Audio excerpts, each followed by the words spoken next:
বঙ্গ বিজেপিতে গৃহদাহ চলছেই। দিল্লি থেকে নেতারা উড়ে আসছেন, 5 স্টার হোটেলে নেতাদের সাথে মিটিং করছেন, চর্বচস্য খাচ্ছেন, দাচ্ছেন, পরামর্শ দিচ্ছেন, আবার কখনো বকাঝকাও করছেন। কিন্তু বঙ্গ বিজেপি যেখানে ছিল গত লোকসভা নির্বাচনে 6টা আসন খুইয়ে, তার থেকে 1 ইঞ্চিও এগোতে তো পারেইনি, উল্টে অনেকটাই পিছিয়ে গিয়েছে। কেন্দ্রে বিজেপি ক্ষমতায় আসার পরে যেভাবে একের পর এক রাজ্যে সোজা পথে হোক বা বাঁকা পথে নিজেদের সংগঠন শুধু গুছিয়েই নেয়নি বিজেপি, বহু রাজ্যে তারা ক্ষমতা পর্যন্ত দখল করে নিয়েছে। পড়শি রাজ্য অসম এবং ওড়িশা তার একদম হাতে গরম উদাহরণ। কিন্তু পশ্চিমবঙ্গে বিজেপি ক্রমশ রক্ত শূন্য হয়ে যাচ্ছে। সেই ভাগ মুকুল ভাগ, ভাগ মমতা ভাগের বিজেপি আর আজকের বিজেপিতে বিস্তর ফারাক। তৃণমূল থেকে নেতা ভাঙিয়ে এনে বেশিরভাগ নেতাকেই তারা ধরে রাখতে পারেনি। যারা টিকে গিয়েছেন তারা নিজেরাই প্রত্যাশার পারদ এতটাই চড়িয়ে দিয়েছেন যে আজ লেজে গোবরে মাখামাখি হয়ে বসে আছেন। পিছন থেকে কি কেউ অন্তর্ঘাত করছে? সর্ষের মধ্যেই কি তাহলে লুকিয়ে আছে আসল ভূতেরা?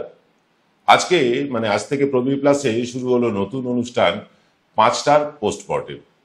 আজ এখানে প্রথম পর্বে আমরা পোস্টমর্টেম করব, ব্যবচ্ছেদ করব বঙ্গ বিজেপির অভ্যন্তরে যে ভূতের নৃত্য চলছে বা তুষের আগুন জ্বলছে, তা কবে দাউ দাউ করে জ্বলে উঠবে আর কারা এই আগুন নিয়ে খেলছে সেসব নিয়ে।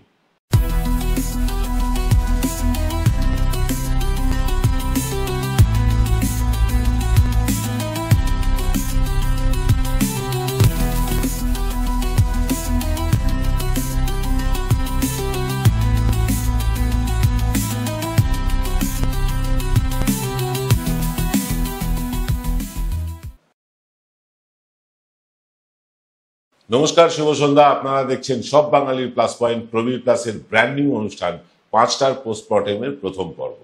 আমি আপনাদের প্রবীর বিশ্বাস নিয়ে এসেছি এমন একটা বিষয় যেটা একজন রাজনৈতিক বিশ্লেষক হিসেবে শুধু নয়, একেবারে আট পৌড়ে মাছ বাজারে গিয়ে দরাদরি করা বাঙালির চোখ দিয়ে দেখব যে বঙ্গ বিজেপির অভ্যন্তরে কেন এই গৃহদাহ শুরু হয়েছে, কারা কিছুতেই এগোতে দিচ্ছে না বঙ্গ বিজেপিকে। দেখুন, অটল বিহারী বাজপেয়ী জমানা যদি ছেড়েও দিই, বিজেপির বাংলার জয়যাত্রা যদিও শুরু হয়েছিল রাহুল সিনহার হাত ধরে, তারপরেও বলি যে বাম জমানাতেই কিন্তু বিজেপির 2টি লোকসভা আসন ছিনিয়ে নিয়েছিল বাম জমানাতে, এবং কার্যত বামেরাই যে বিজেপিকে হাত ধরে নিয়ে এসেছিল বাংলায় সেটা বলার অপেক্ষা রাখে না। সে সময়ের কথা নাই বা বললাম। মোদী জমানার বিজেপি কিন্তু অনেক বেশি অ্যাগ্রেসিভ, অনেক বেশি আক্রমণাত্মক, অনেক বেশি আধুনিক, ঝকঝকে। 2014-এ নরেন্দ্র মোদী যখন দেশের প্রধানমন্ত্রী হলেন, তারপর থেকেই বিজেপি ছলে বলে কলে কৌশলে বিভিন্ন রাজ্যের ক্ষমতা দখল করলেও বাংলা তাদের কাছে রয়ে গিয়েছে অধরাই। সব রণকৌশল ফেল করেছে বাংলায় এসে। অথচ কেন্দ্রীয় বিজেপির তরফে অন্য রাজ্যে তারা নেতা কিনে ইডি সিবিআই কে কাজে লাগিয়ে যেভাবে সাফল্য পেয়েছে, এ রাজ্যেও কিন্তু তারা একই অস্ত্র প্রয়োগ করেছে এবং ব্যর্থ হয়েছে। যে সুবিধা অসম বিজেপি বা ওড়িশা বিজেপি নিয়েছে বা পেয়েছে, বলা যায় তার চেয়ে বহুগুণ সুবিধা এবং অর্থ দিয়েও জাগানো যায়নি বঙ্গ বিজেপির শীত ঘুমকে। তবুও দিলীপ ঘোষের জমানায় খানিকটা আশার আলো জেগেছিল বিজেপির মধ্যে।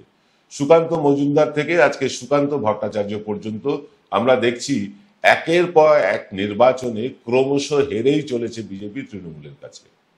সংগঠন ভেঙে চলে যাচ্ছে নেতা কর্মীরা। বামেদের যে 22.5% ভোট পেয়ে বিজেপি পুষ্ট হয়ে তৃণমূলের ঘাড়ে নিঃশ্বাস ফেলতে শুরু করেছিল, সেই বাম ভোটের এই মুহূর্তে 6 থেকে 8% ভেঙে এদিক ওদিক চলে গিয়েছে। হ্যাঁ, চলে গিয়েছে। আরো 6-7% দ্বিধাগ্রস্ত এই বর্তমান বিজেপির নেতৃত্বের ওপরে। কিন্তু এমন তো হবার কথা ছিল না। তবুও বিজেপির রক্তক্ষরণ অব্যাহত। বিজেপির এই ধস শুরু হয়েছিল গত পঞ্চায়েত নির্বাচন থেকে। অভিষেক ব্যানার্জির নবজোয়ার যাত্রাতে বিজেপির গ্রামীণ ভোট ব্যাংক একদম তছনছ করে বিধ্বস্ত করে দিয়েছিল। তবুও মতুয়া ভোট, উত্তরবঙ্গে মানুষের আস্থা ভরসা ছিল এই বিজেপির প্রতি। আসল অন্তর্দ্বন্দ্ব শুরু হলো বিগত লোকসভা নির্বাচনের সময়। ততদিনে সমস্ত ক্ষমতা থেকে অপসারিত হয়েছেন বঙ্গ বিজেপির সংখ্যাতত্ত্বের বিচারে সফলতম ক্যাপ্টেন দিলীপ ঘোষ। তার কাছ থেকে সাংগঠনিক সমস্ত সব ক্ষমতা কেড়ে নেওয়ার পেছনে শোনা যায় তৎকাল বিজেপির একটা বড় অংশ কাজ করেছে। সে কথায় আসছি পরে, যদিও সে কথা আমার আপনার সকলেরই জানা, কারা এসব করেছে না করেছে বলবো সে কথা। লোকসভা নির্বাচনে জয়ী প্রার্থীদের আসন বদল, আরএসএস থেকে বিজেপিতে আসা সাংগঠনিকভাবে দক্ষ নেতা নেত্রীদের কঠিন আসনে দাঁড় করিয়ে বিজেপি নিজের পায়ে নিজে কুড়ুল মারা শুরু করেছিল সেই তখন থেকে। এক ধাক্কায় ছটা লোকসভা আসন তারা খুইয়েছিল। রাজ্য বিজেপির সভাপতি তখন সুকান্ত মজুমদার হলেও বকলমে একাধিপত্য শুভেন্দু অধিকারীর কাছে। শোনা যায় তার ইচ্ছেতেই এস আলুওয়ালিয়া, দিলীপ ঘোষ, অগ্নিমিত্রা পল, দেবশ্রী চৌধুরীদের নিশ্চিত যে জয়ের আসন সেখান থেকে সরিয়ে অনিশ্চিত আসনগুলোতে ফেলে দেওয়া হয়েছিল। এটা সবটাই শোনা কথা, যদিও শুভেন্দু সেই দায় কখনো নেননি। না নেওয়াটাই স্বাভাবিক। রাজ্যের যে কোনো জয়, সে পঞ্চায়েত হোক, সমবায় হোক, যে কোনো জয়ের দাবি তিনি করলেও সব পরাজয়ের দায় তিনি সংগঠনের উপর চাপিয়ে দেন। এটা তখন তিনি শুধু বিরোধী দলনেতা হয়ে যান। সবচেয়ে চাঞ্চল্যকর তথ্য আমাদের হাতে এসে পৌঁছলো যখন আমরা খোঁজ পেলাম ওই লোকসভা নির্বাচনে, অর্থাৎ বিগত লোকসভা নির্বাচনে আরো দুজন প্রার্থীকে তৎকাল বিজেপির একটা বড় অংশ হারিয়ে দেওয়ার চেষ্টা করেছিল। অবাক হবেন না, হ্যাঁ, তারা জিতেছেন বটে। একজন হলেন স্বয়ং সুকান্ত মজুমদার, আর একজন সৌমিত্র খান। তারা প্রায় নিজেদের দক্ষতায়, নিজেদের দমে আসনগুলোকে কোনো রকমে ধরে রেখেছেন, জিতে গিয়েছেন। তবে উত্তরবঙ্গে ততদিনে নাবতে শুরু করেছে ধস। কার্শিয়াং কেন্দ্রের বিধায়ক জন বার্লা, অনন্ত মহারাজের সাথে দেবশ্রী চৌধুরীদের মতন প্রতিষ্ঠিত বিজেপি নেতাদের কর্নার করতে শুরু করেছেন তখন শঙ্কর ঘোষদের মতন শুভেন্দুর অনুগামী কিছু তৎকাল বিজেপির নেতারা। সবাইকে অবাক করে দিয়ে হেরে যান কিন্তু নিশীথ প্রামাণিক। এটা কিন্তু অবাক করা ব্যাপার, যেটা একেবারেই অপ্রত্যাশিত ছিল বিজেপির কাছে। বেশ কিছু নিশ্চিত আসন হেরে মুখ থুবড়ে পড়ল বঙ্গ বিজেপি। এছাড়াও আরো একজন তৎকাল বিজেপি সাংসদ এবং রাজ্য স্তরে থাকা, সাংগঠনিক বড় পদে থাকা আদি বিজেপির দুজন নেতা তৃণমূলের চর হয়ে কাজ করে চলেছেন, এরকমটাই কিন্তু বিজেপি কর্মীরা দাবি করেন। সৌমিত্র খান যখন যুব মোর্চার নেতা, লকেট চ্যাটার্জি যখন মহিলা মোর্চার দায়িত্ব পালন করছেন, আর মাথার ওপরে রয়েছেন রাজ্য সভাপতি দিলীপ ঘোষ, তখনকার বিজেপির মধ্যে যে সংগঠন বিস্তারের একটা খিদে ছিল, যে খিদে আমরা দেখতে পেয়েছি, সেভাবে কিন্তু শ্রমিক ভট্টাচার্যের মতন, যেভাবে শ্রমিক ভট্টাচার্যরা তখন বাগ্মী নেতা হয়ে টেলিভিশনে সুমধুর বক্তব্যে আমাদের মোহিত করছেন, রাজ্যের তৃণমূল বিরোধী মানুষের মনে আশার আলো জাগাচ্ছেন, তখনকার সেই বিজেপির মধ্যে আর আজকের বিজেপির মধ্যে তফাৎটা কিন্তু একদম জলের মতো পরিষ্কার। আজ বিজেপির মহিলা মোর্চা বা যুব মোর্চার নেতৃত্ব কারা দিচ্ছেন, এটা জিজ্ঞাসা করলে বিজেপির বুথ লেভেলের সভাপতিরাও কিন্তু মাথা চুলকোতে শুরু করবে। নামই জানে না অনেকে। টিভিতে গিয়ে বসছেন ওই তেওয়ারি, পন্ডা, বাগচিদের মতন অর্ধশিক্ষিত অশিক্ষিত প্রবক্তারা, যাদের বক্তব্য সাধারণ মানুষের কথা ছেড়েই দিন, বিজেপি নেতারাও শুনতে চাইছেন না, শোনেন না তারা। কার্যত বিজেপির সব ক্ষেত্রে, সব স্তরে একজনকেই দেখা যাচ্ছে, তিনি হলেন none other than one and only Suvendu অধিকারী।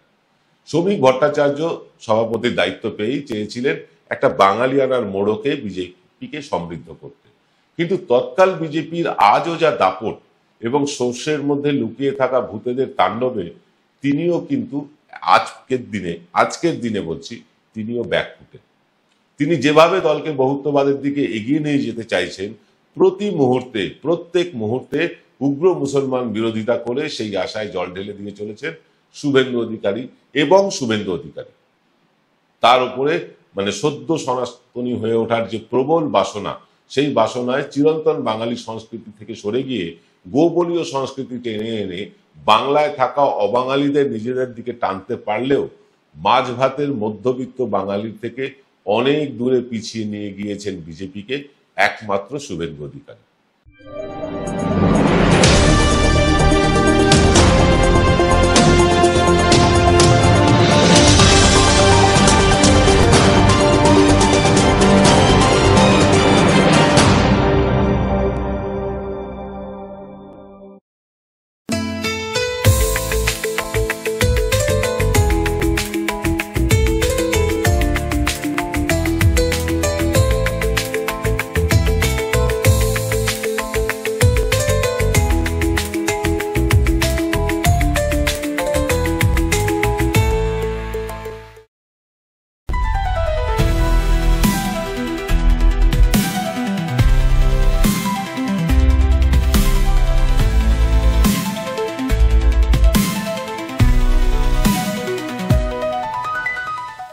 সাভারকার মার্কা হিন্দুত্ব প্রতিষ্ঠা করতে গিয়ে স্বামী বিবেকানন্দ নেতাজির বাংলাকে দূরে সরানোর চেষ্টা বাংলার মানুষ কিন্তু মেনে নিতে পারছেন না।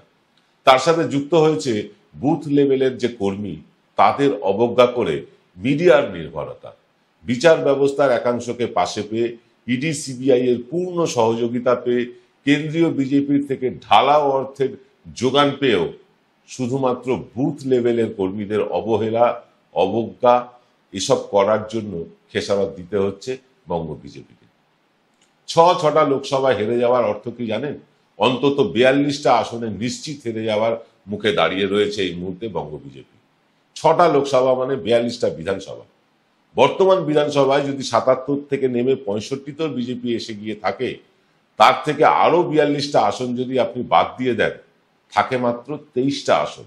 এই 23টা আসন থেকে বিজেপির জয়ের কাউন্টিং শুরু করতে হবে এবার। এই 23টা আসন মোটামুটি সুনিশ্চিতভাবে যদি বিজেপি জিতবে এটা ধরে যদি এগোনো যায়, তৃণমূলের মতন বৃহৎ শক্তির সাথে কতদূর লড়তে পারবে বঙ্গ বিজেপি, তা নিয়ে কিন্তু প্রশ্ন উঠতে শুরু করেছে বিজেপির মধ্যেই। ভোট চুরি, মূল্য বৃদ্ধি, বেকারত্ব, বাংলার মানুষের বাড়ির টাকা, 100 দিনের কাজের টাকা ইত্যাদি আটকে রেখে বিজেপি যতই নরেন্দ্র মোদী, অমিত শাহকে দিয়ে যত খুশি সভা করাক, যতগুলো খুশি সভা করাক, তাতে আদৌ কি কোনো লাভ হবে?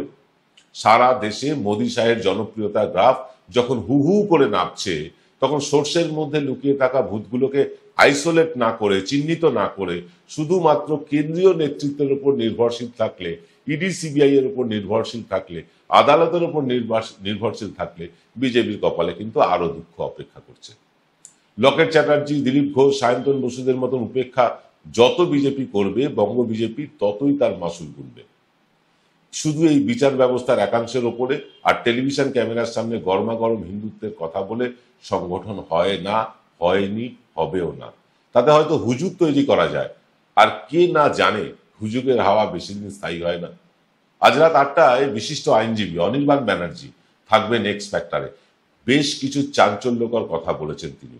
এমন কিছু চাঞ্চল্যকর কথা বলেছেন বিচার ব্যবস্থা নিয়ে, যেটা শুনলে আপনার গায়ের রোম পর্যন্ত খাড়া হয়ে যাবে। আজকে রাত 8টার এক্স ফ্যাক্টরটা দেখতে মিস করবেন না। অত্যন্ত গুরুত্বপূর্ণ আজকে এক্স ফ্যাক্টর হতে চলেছে অনির্বাণ ব্যানার্জির সাথে। এবেলা এই পর্যন্ত। সকলে ভালো থাকবেন। নমস্কার।